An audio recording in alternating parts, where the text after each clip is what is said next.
నియోజకవర్గానికి ఇన్ఛార్జ్గా వ్యవహరిస్తున్న సోదరులు రాజ్బాబు గారికి, మన జిల్లా పార్టీ అధ్యక్షులు శ్రీ కందుల దుర్గేష్ గారికి, వేదికను అలంకరించిన జనసేన పార్టీ తరఫున పోటీ చేసిన మన అభ్యర్థులు, ఇన్ఛార్జీలు, రాష్ట్ర కార్యవర్గంలో ఉన్న కార్యదర్శులకు, వాస్తవంగా మా అందరికన్నా కష్టపడి నిలబడి గెలిచిన మన కౌన్సిలర్లు, ఎంపీటీసీలు, స్థానికంగా మీరు ఎన్నో కష్టాలు ఎదుర్కొని ఆ రోజున్న ఒత్తిళ్లకు కూడా మీరు ఏమాత్రం కూడా తగ్గకుండా మీతో పాటు సహకరించిన వీర మహిళలకి, అందరికన్నా ముఖ్యం మన జన సైనికులకి, పవన్ కళ్యాణ్ గారి తరఫున, జనసేన పార్టీ తరఫున పేరు పేరున మీకు నమస్కారం. చాలా సంతోషంగా ఉంది. ఖచ్చితంగా మార్పు అనేది నాకు కనపడుతోంది. ఎందుకంటే ఎన్నో సంవత్సరాలు రాజకీయ జీవితంలో కొన్ని అంశాలపైన మనకి ప్రజలు ఏ విధంగా స్పందిస్తున్నారు దానిపైన ఒక స్పష్టత ఏర్పడుతుంది మనకి.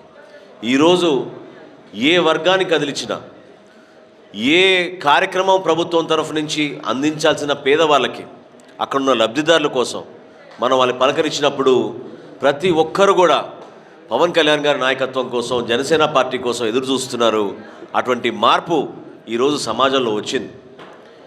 మీరు, మేము ఇక్కడ ఏం తేడా లేదు. ఇందాక దుర్గేష్ గారు అన్నట్టు నేను కూడా చాలా గర్వంగా ఒక జన సైనికుడిగా నేను భావించుకుంటాను, నాయకుడిగా కాదు. ఎందుకంటే నాయకత్వం అనేది ఒక బాధ్యత. ఆ బాధ్యత మనం స్వీకరించాలి. ఈరోజు జెండా కట్టుకుని 20 కిలోమీటర్లు కాదు కదా, 200 కిలోమీటర్లైనా సరే పార్టీ కోసం వస్తామన్న నిజమైన నాయకులు ఎవరంటే మన జన సైనికులు. వాళ్ళే మన పార్టీ నిలబెట్టేది. ఇది వాస్తవం. ఇది గమనించాలి, మనం గౌరవించుకోవాలి. పవన్ కళ్యాణ్ గారు ప్రతి మీటింగ్లో, ఎప్పుడైతే మా పొలిటికల్ అఫేర్స్ కమిటీ మీటింగ్ జరుగుతాయో ప్రతి సందర్భంలో ఇదే చెప్తారు. దయచేసి మీరందరూ కూడా సీనియర్ నాయకులు, నేను కోరేది ఒకటే, మా జన సైనికుల్ని మీరు జాగ్రత్తగా చూసుకోండి, వాళ్ళకి గౌరవం అందించండి. ఎందుకంటే నిండు మనసుతోటి సొంతంగా 200 రూపాయలు, 300 రూపాయలు పెట్రోల్ పోయించుకుని వాళ్ళు ప్రతి కార్యక్రమానికి వచ్చి మన పార్టీ కోసం ఇంత అద్భుతంగా పనిచేస్తారు వాళ్ళు. అటువంటి జన సైనికుల్ని మనం మన ఆస్తిగా భావించి వాళ్ళని జాగ్రత్తగా మనం ముందు తీసుకెళ్లే విధంగా, భవిష్యత్తులో వాళ్ళని నాయకత్వానికి వాళ్ళకి అప్పచెప్పే విధంగా మనం ప్రవర్తించాలి తప్ప ఎక్కడ కూడా చిన్న మనస్పర్ధాలు కానివ్వండి, భావోద్వేగాలకు ఎక్కడ కూడా మనం లొంగాల్సిన అవసరం లేదు. ఏ నియోజకవర్గంకి వెళ్ళినా కూడా, ఏ జిల్లాకి వెళ్ళినా కూడా ఖచ్చితంగా సమస్యలు ఉంటాయి. ఒక అమలాపురంకే పరిమితం కాదు ఇది. పక్కనున్న ముమ్మిడివరంలో ఉండొచ్చు, అటుపక్క రాజోల్లో ఉండొచ్చు, లేదా మీరు ఇంకొక జిల్లా, కడప జిల్లా పోయినా కూడా, ఏ శ్రీకాకుళం జిల్లా పోయినా కూడా, అన్ని నియోజకవర్గాల్లో కూడా రాజకీయ పరంగా మనకి సమస్యలు మనం ఎదుర్కొంటాం. ఎందుకంటే ఒక రాజకీయ పార్టీ అన్నప్పుడు గ్రూపులు లేకుండా ఎక్కడ ఉంటాయి చెప్పండి. వాస్తవాలు మనం గుర్తించాలి. కాకపోతే మన బలం ఏంటి, ఏ విధంగా మనం ప్రయాణం చేస్తున్నాం, ఏ విధంగా మనం కలిసికట్టుగా ఉంటే ఒక కార్యక్రమం నిర్వహించగలుగుతాం అనేది ఈరోజు ఖచ్చితంగా ఇది ఒక ఉదాహరణ. ఎందుకంటే ఇంత భారీగా మనం ఈరోజు ఈ కార్యక్రమం చేసుకోగలిగామంటే పట్టణంలో ప్రతి ఒక్కరూ కదిలొచ్చి, షాపుల్లోంచి, ఇళ్లలోంచి బయటకు వచ్చి ఏంటి జనసేన పార్టీ కార్యక్రమం ఇంత బాగా జరుగుతుందని చూశారు.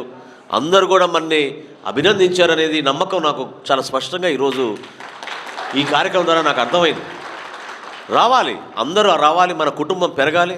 ఈరోజు సతీష్ గారు రావడం చాలా గొప్ప శుభపరిణామం. పార్టీలో పవన్ కళ్యాణ్ గారిని నమ్ముకుని ప్రయాణం చేయడానికి 99% మంది మన పార్టీలో కష్టపడతారు. ఎందుకంటే ఆయన నాయకత్వం నచ్చింది. ఆయన ఖచ్చితంగా మన రాష్ట్రానికి, మన ప్రజలకి మేలు చేస్తారు. తద్వారా మన బిడ్డలకి మంచి భవిష్యత్తు నమ్ముకుని ముందుకు వస్తారు. దాన్ని మనం గౌరవించుకోవాలి. నేను ప్రతి మీటింగ్లో ఇదే మాట అంటూ ఉంటాను. నాయకత్వం మనం పైన కూర్చున్నంత మాత్రాన, లేదా నాయకత్వం మనం ఒక విజిటింగ్ కార్డు తయారు చేసుకుని మనకు పదవి వచ్చింది అనుకుంటే మాత్రం అది నాయకత్వం కాదు. నాయకత్వం ప్రజల్లోంచి రావాలి, మన కార్యకర్తల్లోంచి రావాలి, మన గ్రామాల్లోంచి రావాలి. ఈరోజు అమలాపురం ప్రవేశించినప్పుడు రైతాంగం సమస్యలపైన మనం వెళ్దామని రాజబాబు గారు నిన్న చెప్తే తప్పకుండా వెళ్ళి కలిసి వద్దామని నేను చెప్పాను. కానీ క్షేత్రస్థాయిలో పర్యటించినప్పుడు మనకు వచ్చే సమాచారం చాలా స్పష్టంగా మనకు అర్థమవుతుంది. వాళ్ళ సమస్యలు ఏంటి, ఏ విధంగా బాధపడుతున్నారని. రైతుకి కన్నీరు ఈ ప్రాంతంలో ఎందుకు వచ్చింది చెప్పండి. ఈ రోజున క్రాప్ హాలిడే డిక్లేర్ చేయాల్సిన కర్మ ఈ ప్రాంతానికి ఎందుకు వచ్చింది చెప్పండి. రైతు కనీసం క్రాప్ ఇన్సూరెన్స్ కూడా మాకు ప్రభుత్వం అందించడం లేదనే బాధ, ఎంత ఇబ్బందికరమైన పరిస్థితి ఉందో వాళ్ళు వివరించుకున్నారు. ఈ రోజున పంట నష్టం జరిగినప్పుడు క్షేత్రస్థాయిలో అధికార యంత్రాంగం ఎక్కడ కూడా కనపడడం లేదు, ఎక్కడ కూడా భరోసా ఇవ్వడం లేదు. మనం జనసేన పార్టీ నుంచి మనం కలిసి వెళ్ళి వాళ్ళు పలకరిస్తే వాళ్ళ కష్టాల్లో కూడా ఎంతో ఆనందంగా వాళ్ళు జై జనసేన అనే మాట వాళ్ళు అన్నప్పుడు ఇంతకన్నా మనం మంచి కార్యక్రమం చేయగలుగుతామా చెప్పండి. మీరు మన పార్టీ నుంచి నిలబడాలి. ఒక సమస్య గురించి మనకి సమాచారం వచ్చినప్పుడు మనం పూర్తిగా అవగాహన తెచ్చుకొని ఆ సమస్య పరిష్కారం కోసం ఏ విధంగా మన నాయకుడు ముందుకు వస్తాడనేది మనం వాళ్ళకి వివరించి ఆ సమాచారం సేకరించుకున్న తర్వాత తప్పకుండా మనం పవన్ కళ్యాణ్ గారి దృష్టికి తీసుకెళ్తే ఆయనకి ఎప్పుడు కూడా స్పందించే గుణం ఆయనకి ఎక్కువ. మీరు చూసే ఉంటారు, ప్రతిసారి ఏ జిల్లాలో అయినా సరే ఎక్కడ ఒక చిన్న కార్యక్రమంలో ఎక్కడైనా లోపం జరిగినా లేదా ప్రజలకు ఏమైనా ఇబ్బందికరమైన సమస్య వచ్చినా ఇమ్మీడియట్గా ఆయన దాని గురించి వివరాలు తెప్పించుకొని సాయంత్రానికల్లా ఆ రోజు స్పందిస్తూనే ఉంటారు. ఎందుకంటే నాయకత్వం అనేది మన రాష్ట్రం కోసం, ఒక ఎన్నికల కోసం వచ్చింది కాదు. జనసేన పార్టీ 100% మన పార్టీ ఏర్పడింది భావితరాల కోసం, మన భవిష్యత్తు కోసం, మన కుటుంబాల కోసం. కనీసం 25 సంవత్సరాల మనం ప్రయాణం చేయాలనే నినాదంతో మనం ముందుకు వచ్చాం. మీ అందరికీ తెలుసు, ఎప్పుడైతే సర్పంచ్ ఎన్నికలు జరిగినాయో ఆ రోజున ఎంపీటీసీ అభ్యర్థులుగా నిలబడ్డ వాళ్ళందరూ కూడా రాజ్బాబు గారు ఆ రోజు నన్ను ఇక్కడ ఇదే హాల్లో మనం మంచి మీటింగ్ జరుపుకున్నాం. పీగనవరం నుంచి కూడా చాలామంది వచ్చారు ఆ రోజున. అక్కడ నాయకత్వం లేదు మనకి. అయినా కానీ మన జన సైనికులు ఏదైతే పవన్ కళ్యాణ్ గారు పెద్దన్న పాత్ర పోషించాలి మీరందరినీ ఆయన అన్నారో ఆ రోజున, అదే పాత్ర పోషించి అన్ని గ్రామాల్లోనూ ఎంపీటీసీ స్థానాల్లోనూ కౌన్సిలర్లుగాను నిలబెట్టి మన పార్టీకి గెలిపించే విధంగా ఇంటింటికి తిరిగి కష్టపడ్డారు. ఆ భావన మనందరిలో కలగాలి. ఎందుకంటే మనల్ని ఎవరు ఏమనుకున్నా కూడా మనం నిజాయితీగా పనిచేసినప్పుడు, మనం సమాజానికి ఉపయోగపడడానికి వచ్చినప్పుడు, మనం ప్రజాక్షేత్రంలో ఎప్పుడు కూడా కష్టపడి తిరిగే వ్యక్తులంగా మనం భావించుకున్నప్పుడు మీరందరూ కూడా గర్వపడాలి. ఈ రోజున నేను మీకు ఉదాహరణకు చెప్తున్నాను. నేను 23వ తారీఖున కడప జిల్లాకి వెళ్ళాను. పవన్ కళ్యాణ్ గారు ఆ రోజు మమ్మల్ని అందరినీ కూడా ఆ ప్రాంతాల్లో పర్యటించి వరదలు ఏ కారణం వల్ల వచ్చినాయి, ఎందుకు అంత పంట నష్టం జరిగింది, ఇల్లు కొట్టుకుపోయినాయి గ్రామాల నుంచి, అసలు మన రాష్ట్రంలో ఎప్పుడు చూడలేటువంటి బీభత్సం, దేనికోసం మనం వెళ్ళి చెక్ చేసుకుందామని మనం పర్యటించినప్పుడు నేనే ఆశ్చర్యపోయాను. అర్ధరాత్రి 1:30కి అందరికన్నా ముందు స్పందించిన మన జన సైనికులు ఆ గ్రామంలో. మన జన సైనికులు కలెక్టర్ గారికి ఫోన్ చేశారు, మన జన సైనికులు ఎన్డీఆర్ఎఫ్కి ఫోన్ చేశారు, మన జన సైనికులు ప్రాణాలని కాపాడే విధంగా 2-3 బోట్లు తీసుకొచ్చి ఎస్డీఆర్ఎఫ్ దగ్గర నుంచి ఇతర అధికారుల దగ్గర నుంచి మాట్లాడి ఆ గ్రామాల్ని ఆదుకున్నారు. ఈరోజు మనం మన పార్టీ తరఫున ఇంత గర్వంగా చెప్పుకోగలుగుతున్నాం అంటే అది మీ చిత్తశుద్ధి వల్ల, మీరు చాలా పట్టుదలతోటి మీరు చేస్తున్న కార్యక్రమాల వలన. మా దృష్టికి రావా, ఒక రోడ్డు కార్యక్రమం చేద్దామని రాజ్బాబు గారు ఎప్పుడో గత సంవత్సరంలోనే ప్రారంభిస్తే ఊహించని విధంగా పోలీసులు కేసులు పెట్టి ఇబ్బంది పెట్టారు. ఒక స్వయాన డిఎస్పీ వచ్చి ఆ కార్యక్రమాన్ని రద్దు చేయించారు.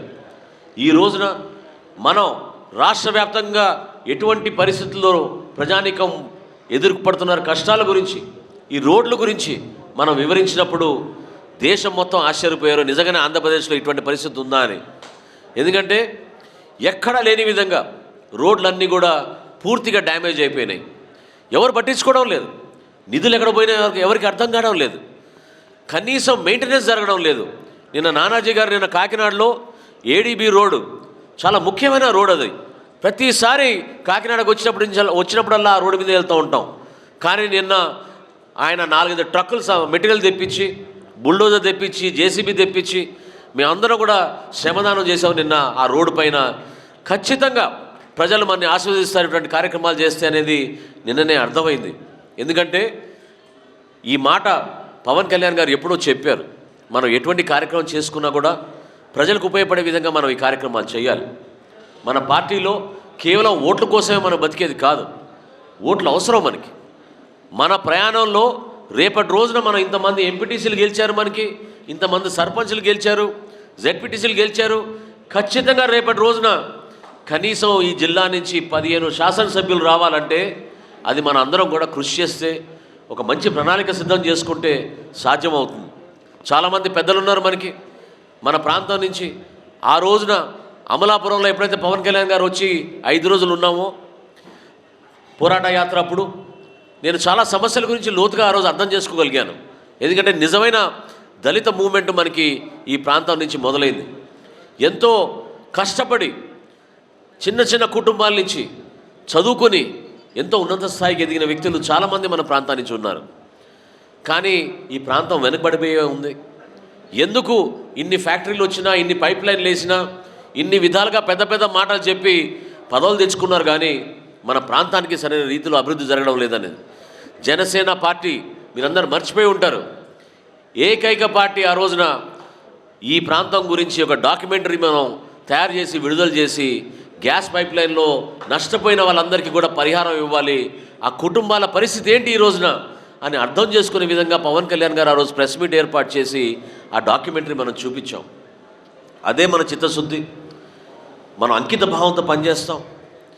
ఈరోజు రైతాంగం గురించి కానివ్వండి, ఊహించని విధంగా మహిళలు ఎదుర్కొన్న సమస్యలపైన గురించి కానివ్వండి, లేదా ఇదే సబ్ ప్లాన్ గురించి నేను మా డిఎంఆర్ శేఖర్ గారిని అడిగాను, ఎందుకు సబ్ ప్లాన్ గురించి ఎవరు మాట్లాడడం లేదండి అని. ఎందుకంటే ఆ రోజు శాసనసభలో శాసన సభాపతిగా నేను ఉన్నప్పుడు చాలా గర్వకారణమైన విషయం, రాత్రి 12:30 వరకు చర్చించుకుని రాష్ట్రంలోనే కాదు దేశంలో ఎక్కడ లేని విధంగా ఒక ఎస్సీ ఎస్టీ సబ్ ప్లాన్ తీసుకొచ్చి మన వెనుకబడిన తరగతులు దళితులకి, ట్రైబల్ ఏజెన్సీలో ఉన్న వ్యక్తులకి అందరికీ కూడా సమానంగా వాళ్ళకి ఎదగడానికి అవకాశం కల్పించే విధంగా ఆ రోజు మనం నిధులు ఎక్కడ కూడా దారి మళ్ళకుండా ఖచ్చితంగా ఈ ప్రాంతాల్లో ఖర్చు పెట్టే విధంగా ఒక చట్టాన్ని తీసుకొచ్చాం. ఏమైంది? చట్టాలు తీసుకొస్తున్నారు, పాటించే వాళ్ళు ఎవరు లేరు. అసలు అన్నిటికంటే దౌర్భాగ్యమైన పరిస్థితి ఏంటంటే ప్రశ్నించే వాళ్ళే లేకపోయారు ఈ రోజున. ఎందుకంటే ఈ జగన్మోహన్ రెడ్డి గారు అద్భుతమైన పరిపాలన అందిస్తారని నమ్మారు ప్రజానీకం. 151 స్థానాలు ఇచ్చారంటే ఒక పార్టీకి ఎంత నమ్మకంతో ఆ రోజున మీరందరూ కూడా ఓట్లు వేశారు అర్థం చేసుకోండి. ప్రతి చోట జగన్మోహన్ రెడ్డి గారిని చూసి యువకుడు బాగా పరిపాలిస్తాడు, ఒక మార్పు తీసుకొస్తాడని ఇచ్చారు. కానీ ఈరోజు ఈ ముఖ్యమంత్రి కనీసం తన ఇంటి నుంచి బయట కూడా రావడం లేదు. ప్రజలకి ఎక్కడ కూడా సమస్య ఉన్నప్పుడు ఆయన వెళ్ళి మాట్లాడడం లేదు.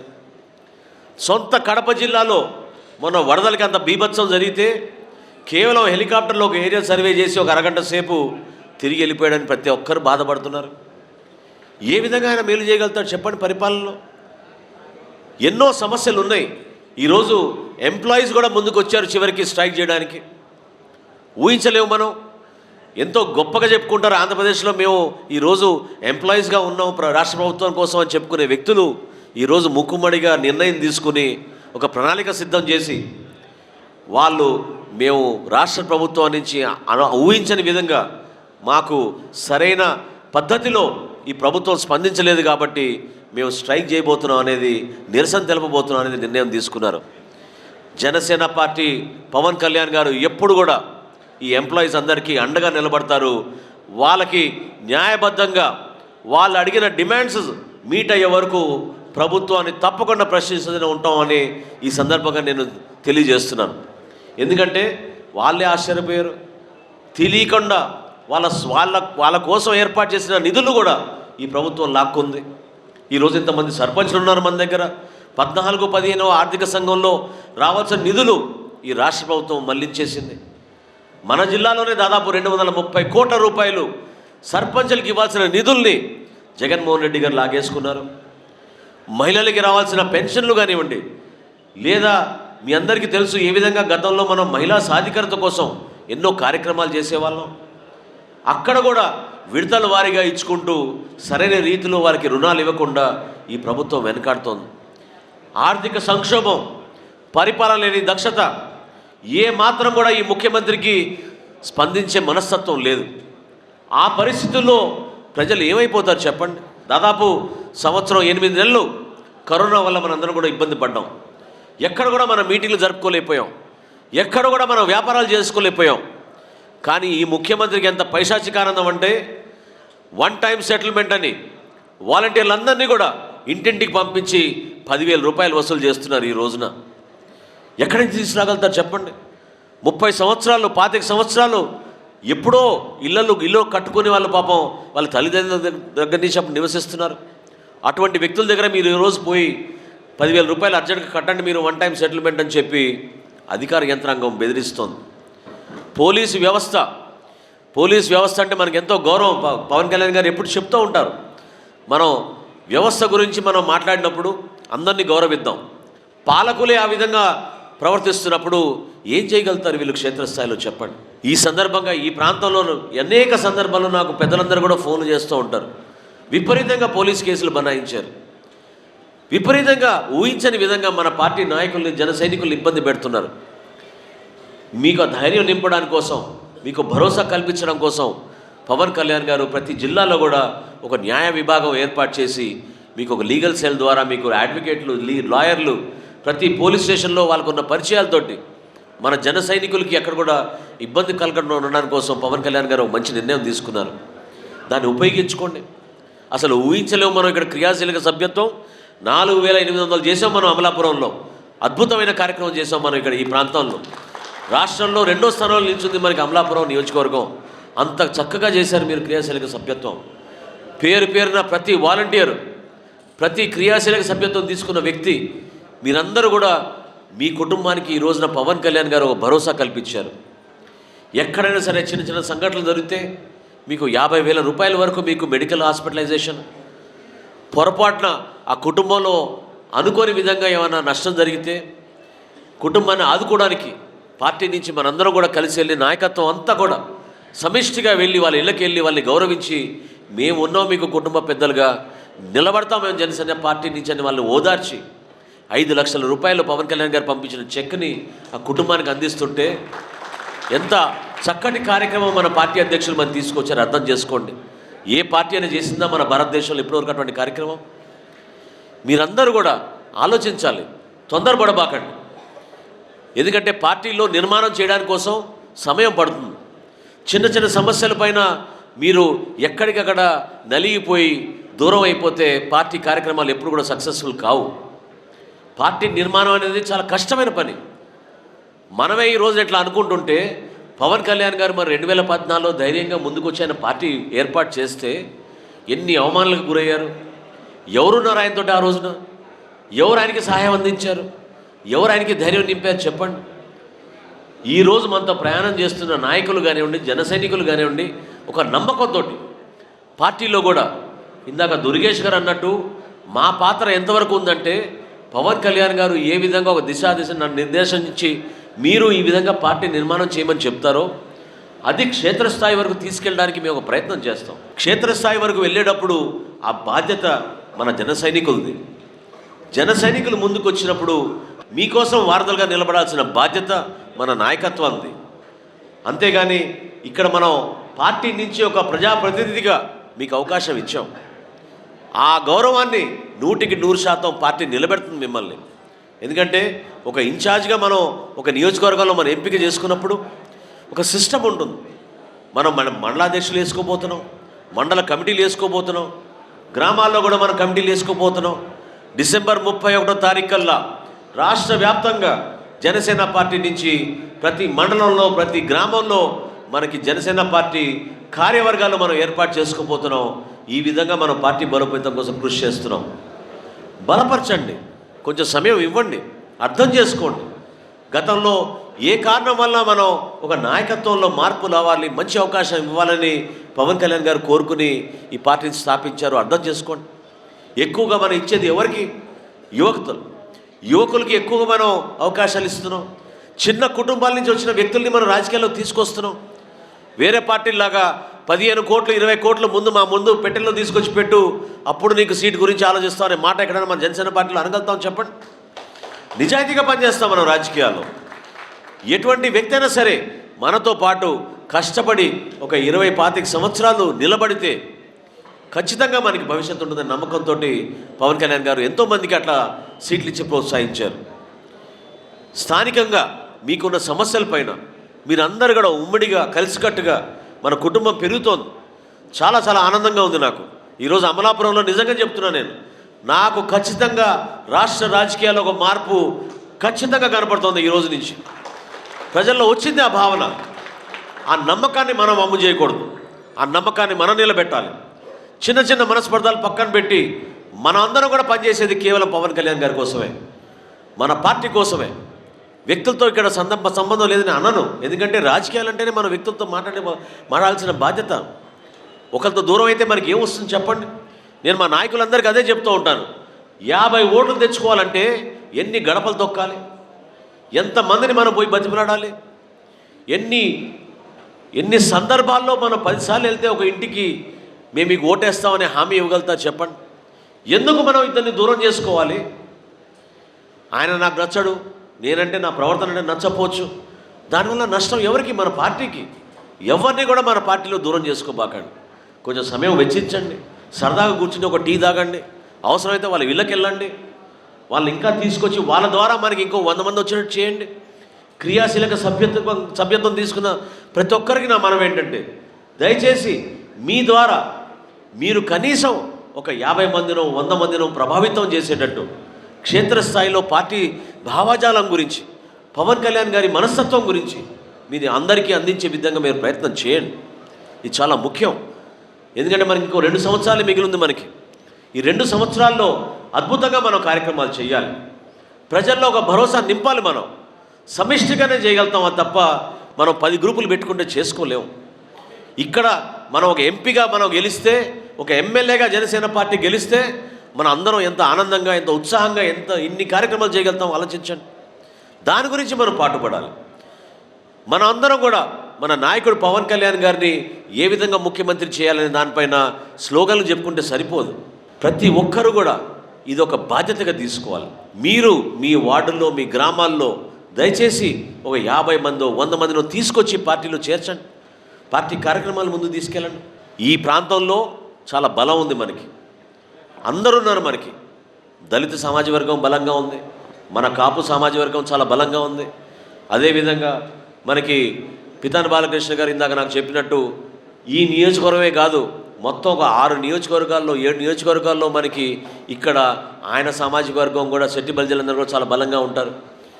మనం ఓటు బ్యాంక్ పాలిటిక్స్ గురించి మాట్లాడడం లేదు, కానీ మన పార్టీని వెంటేసుకొచ్చి మోసిన మన కమ్యూనిటీ గురించి మనం మాట్లాడుకోవడం తప్పు లేదు. కానీ మీరందరూ కూడా బాధ్యత తీసుకోండి, కొంచెం తగ్గండి, పెంచండి, 10 మంది తీసుకురండి. ఒక మంచి భావనతో కుటుంబ సభ్యులుగా మన అందరం కూడా మనం రేపటి రోజు జనసేన పార్టీని గెలిపించుకోవాలంటే ఏం చేయాలని ఆలోచించుకోండి.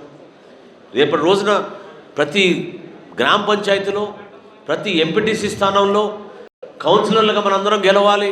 ఒక మంచి అపోజిషన్గా ఫ్లో లీడర్ని మనం ఈ రోజున జనసేన పార్టీని నిలబెట్టుకున్నామంటే మున్సిపాలిటీలో ఎంత ముఖ్యమైన అంశం మీరు తెలుసుకోండి. ఎందుకంటే ఇక్కడ ఉన్న ఏ సమస్య అయినా సరే జనసేన పార్టీ నుంచి బలంగా మాట్లాడగలిగే వ్యక్తులు ఉన్నారంటే ప్రజల్లో ఒక విశ్వాసం కలుగుతుంది. మొన్న మీరు చూశారు, విశాఖపట్నంలో కూడా పవన్ కళ్యాణ్ గారు మొట్టమొదటి అపాయింట్మెంట్ మనం ఈ రోజున రాజకీయ పరంగా చేసింది ఒక బీసీ బలహీన వర్గాలకు సంబంధించిన అమ్మాయి వసంత లక్ష్మిని అక్కడ విశాఖపట్నంలో జనసేన పార్టీ ఫ్లో లీడర్గా నియమించారు మన పవన్ కళ్యాణ్ గారు. మహిళా సాధికారత కోసం, మహిళలకు పెద్దపీట వేయడానికి కోసం, మహిళల్ని గుర్తించి ఏ విధంగా వాళ్ళు బలంగా పోరాడుతున్నారో దాన్ని మనం గుర్తించాల్సిన బాధ్యత మనకు ఉందనే ఉద్దేశంతో పవన్ కళ్యాణ్ గారు ఆ నిర్ణయం తీసుకున్నారు. ఇది వాస్తవం కాదా చెప్పండి? ఆ రోజున అసలు ప్రజాస్వామ్యబద్ధంగా జరగకూడదు ఎలక్షన్లు, ఏకగ్రీవంగా జరగాలి ఎన్నికలని ముఖ్యమంత్రి ప్రకటనిస్తే నిలబడింది ఎవరు? ఆ రోజున మన వీర మహిళలు. పవన్ కళ్యాణ్ గారి పిలుపు మేరకు ప్రతి ప్రాంతంలో నామినేషన్లు వేసి ప్రతి చోట రాజకీయాలకి ఈ రోజు వరకు అడుగుపెట్టని మహిళలు చాలామంది పాపం ఇంటింటికి తిరిగి పవన్ కళ్యాణ్ గారి కండువా కప్పుకొని జనసేన పార్టీ కోసం ఓటేయమని అడిగారు. మిమ్మల్ని తీసుకెళ్ళింది ఎవరు? క్షేత్రస్థాయిలో మన జన సైనికులు. 2-3 రోజుల సమయంలో పార్టీ ఈ విధంగా స్పందించి, ఇందాక దుర్గేష్ గారు అన్నట్టు 90 ఎంపీటీసీలు మనం గెలిచామంటే మన బలం క్షేత్రస్థాయిలో చాలా స్పష్టంగా కనపడుతుంది. నానాజీ గారు నిన్న చెప్పారు నాకు, ఆయన పోటీ చేసినప్పుడు ఒక మండలంలో మొన్న జరిగిన ఎంపీటీసీ ఎన్నికల్లో ఓట్లు తేడా ఏంటంటే 3500 ఓట్లు ఎక్కువ వచ్చినాయి మనకి మొన్న జరిగిన స్థానిక సంస్థల ఎన్నికల్లో. అదే ఎన్నికలు నిజాయితీగా జరుగుంటే, అదే ఎన్నికలు ప్రజాస్వామ్యబద్ధంగా జరుగుంటే ఈ హాల్ మొత్తం మన ఎంపీటీసీలు సర్పంచ్లతో నిండుండేది. ఈ రోజున ఈ అమలాపురంలో ధైర్యం లేని ముఖ్యమంత్రి, అడ్డదారులు వెతుకుంటున్న ముఖ్యమంత్రి, సమాజంలో ఈ రోజున ఎవరికి కూడా ధైర్యం నింపని మనుషులు ఎవరు ఉన్నారంటే ఈ రోజున వైఎస్ఆర్సీపీ నాయకులు. వాళ్ళు చూస్తేనే భయపడుతున్నారు. మొన్న ఈ 4 జిల్లాల పర్యటనలో నేను ఆశ్చర్యపోయాను.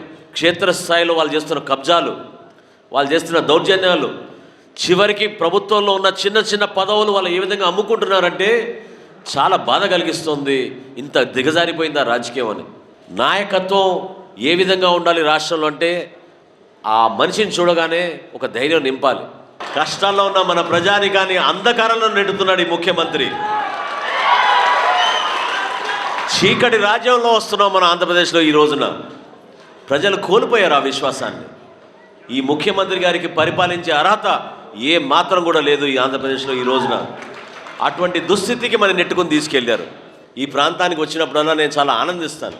ఎందుకంటే ఈ జిల్లాలో ఉన్న నాయకత్వం ఎంత చక్కగా సమిష్టిగా ప్రతి కార్యక్రమానికి ఈ విధంగానే పాల్గొంటారు. అది మీకు ఒక అండగా నిలబడడానికి కోసం, మీలో ఒక భరోసా నింపడానికి కోసం. జనసేన పార్టీ అంటే ఈ విధంగా ఉంటుంది మన నాయకత్వం.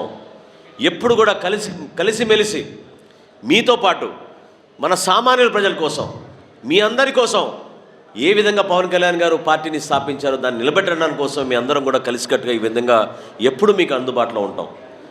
ఎప్పుడైనా సరే పార్టీలో దయచేసి ఒక క్రమశిక్షణలో పార్టీలో మంచి ప్రణాళికబద్ధంగా మనం ముందుకెళ్తే విజయాలు సాధించుకుంటాం. అందులో భాగంగా ఈరోజు సతీష్ గారు రావడం ఒక మంచి పరిణామం. నేను మనస్ఫూర్తిగా ఈ సందర్భంగా ఆయన్ని పార్టీలోకి మన పార్టీ అధ్యక్షులు పవన్ కళ్యాణ్ గారి తరఫున, మన జనసేన పార్టీలో ఉన్న నాయకులందరి తరఫున, ప్రత్యేకంగా రాజబాబు గారి తరఫున ఆయన్ని మనస్ఫూర్తిగా మన పార్టీలోకి ఆహ్వానించి భవిష్యత్తులో మంచి కార్యక్రమాలు చేసుకుని పార్టీ బలోపేతం కోసం మీరు మీ సభ్యులందరూ కూడా ఒక కుటుంబంగా మనం కలిసి ముందుకెళ్దామని ఈ సందర్భంగా నేను వివరించుకుంటూ, చక్కటి కార్యక్రమం ఏర్పాటు చేసిన ఈ జన సైనికులకు, ఇక్కడ నాయకత్వం అందరినీ కూడా నేను మరొకసారి ధన్యవాదాలు తెలుపుకుంటున్నాను. 3 రోజులు ఉంటాను నేను అమలాపురం ప్రాంతంలో. ఇవాళ రేపు అమలాపురంలో ఉంటాను, ఎల్లుండి మండపేటలో ఉంటాను. ప్రతి ఒక్కరిని కలుస్తాను, ప్రతి ఒక్కరితో నేను సమయం వెచ్చిస్తాను. దయచేసి ఓపికగా ఉండండి. పార్టీని ఇంకా చక్కగా మనం ముందు తీసుకెళ్దాం. పవన్ కళ్యాణ్ గారిని మనం రాష్ట్రానికి ముఖ్యమంత్రి చేసే వరకు ప్రతి ఒక్కరం కృషి చేద్దామని ఈ సందర్భంగా తెలుపుకుంటూ సెలవు తీసుకుంటాను. జై జనసేన, జై జనసేన, జై హింద్, జై హింద్.